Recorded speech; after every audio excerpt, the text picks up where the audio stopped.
Hi friends, what's up? My name's Megan. Welcome to my channel. We're at Barnes & Noble. It's a super sunny Sunday and we're gonna go shop for some books. Wearing my Ghostface shirt and we are ready. Let's head inside.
We are back. Welcome to my room. This is one of my bookshelves and we did some damage. So of course I found the romance section and I went to Barnes & Noble literally with the intent of picking up Vampire Academy, which obviously wouldn't be in the romance section, but I went to the romance section first because I wanted like a fun spooky one, and I found this, which I've never seen anyone talk about.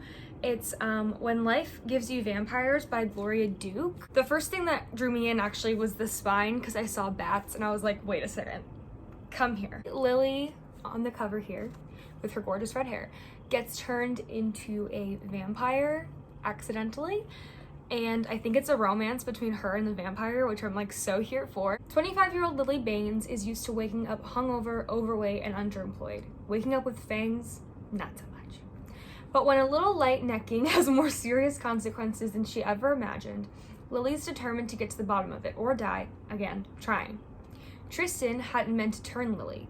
It's against vampire law. Hello, Vampire Academy. But now that she's here, they need to team up to save both their hides. They strike an uneasy truce, fending off other vampires.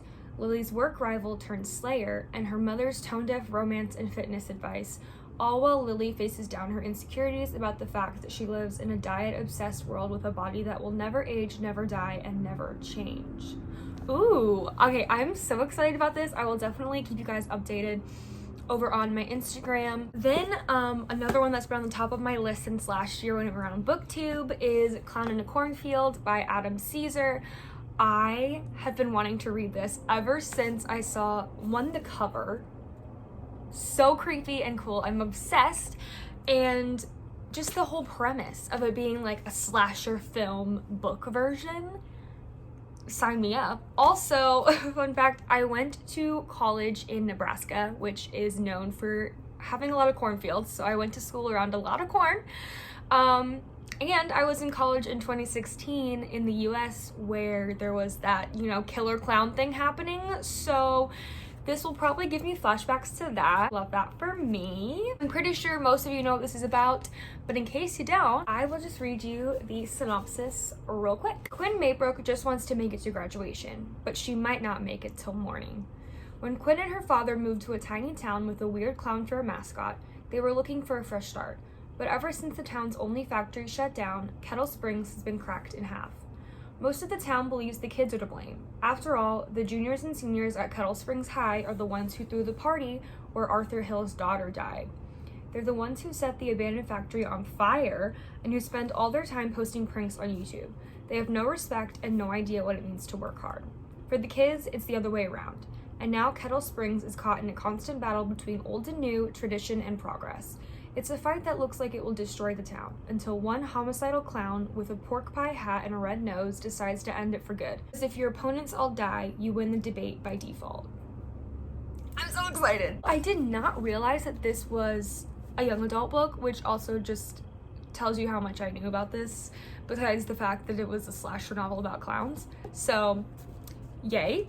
Lastly, I got a Riley Sager book. I got Survive the Night. I read Final Girls, and I wanted another one of his books for October specifically, and they only had two. They had Home Before Dark and then Survive the Night, but I was just more drawn to this cover, like, let's be real. And this one is set in the 90s, which also really drew me in. I mean, hello. I believe this came out fairly recently. I want to say this is his newest work. Yeah, this came out in August of this year, so very excited to read this and have another Riley Sager book in my collection. And again, I'll just read you guys the synopsis on the back because I'm terrible at explaining things, especially when I know like nothing about the book, which is this case right here. All I know is it's 90s and this guy is probably gonna murder someone.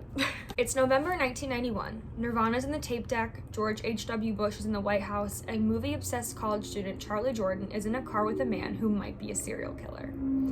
Josh Baxter, the man behind the wheel, is a virtual stranger to Charlie. They met at the campus ride board, each looking to share the long drive home to Ohio. Both have good reasons for wanting to get away. For Charlie, it's guilt and grief over the shocking murder of her best friend, who became the third victim of the man known as the campus killer. For Josh, it's to help care for his sick father, or so he says. The longer she sits in the passenger seat, the more Charlie notices there's something suspicious about Josh. From the holes in his story about his father to how he doesn't want her to see inside the trunk, the hell. As they travel an empty, twisty highway in the dead of night, an increasingly anxious Charlie begins to think she's sharing a car with the campus killer. Is Josh truly dangerous, or is Charlie's jittery mistrust merely a figment of her movie-fueled imagination? One thing is certain, Charlie has nowhere to run and no way to call for help. Trapped in a terrifying game of cat and mouse played out Let's try that again. Trapped in a terrifying game of cat and mouse played out on pitch-black roads and in neon-lit parking lots, Charlie knows the only way to win is to survive the night. Those are the 3 books I got. So good for spooky season. And that is the end of this video. Thank you guys so much for watching. Please stick around and subscribe if you want to see more stuff from me. There's a lot of fun things planned, especially for the fall. So yeah, bye guys.